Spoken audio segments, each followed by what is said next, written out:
And interesting that you use the word posture.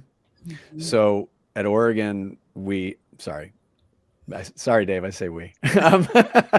uh, It's okay. it's part of my home.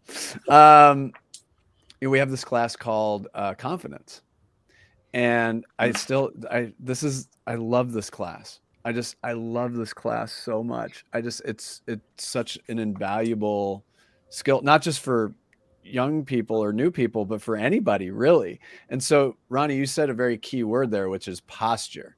So I think that sometimes we can go into it. You may want to try to dazzle with, like, I know the history of it, but that almost becomes just like, if you're structuring it like you would an article, that's the headline. The lead is into this and then into these other things. And we'll talk a little bit more about curiosity, but Curtis, anything else to add in that thread? And I do want to ask a Yeah, question. I want to ask a question about code switching too here in a second. totally. And I love where this conversation is going, because it's kind of encapsulating this really difficult dilemma that being new always presents, which is that, the thing we keep on telling our students, or the, other people we didn't hire, if we have a chance to let them know why we didn't hire them, like, one of the most important things we want to see is this curiosity. But then at the same time, if you're out there and you're going like, but I'm new, like, how do I balance looking curious with looking like ignorant, like I'm not ready, that kind of thing. And so, Mm-hmm. like, a big piece of advice I would sort of throw out there for that is to seek out the places or the organizations that support events that allow you to do that. So that's exactly how I've navigated it, is connecting with the events of Think Northwest, the events of PDX WIT. PDX Women in Tech puts on amazing events. Oregon Tech Association puts on great events. Those opportunities where I can, number one, network and make some connections, because we already talked about how we need those.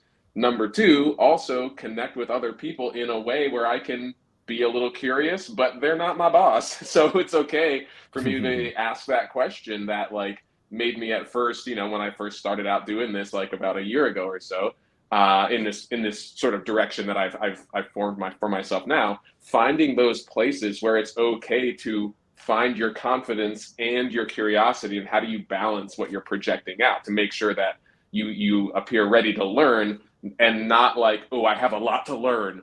It's like, no, I'm ready to learn. I am ready. Mm-hmm. And so for me, it's been about finding those events that are going to support me in developing that ability and that curiosity and that readiness. Yep. Anything to add before I move on here? I got to throw out stuff about Yeah, I saw you chomping at the bit. Go ahead.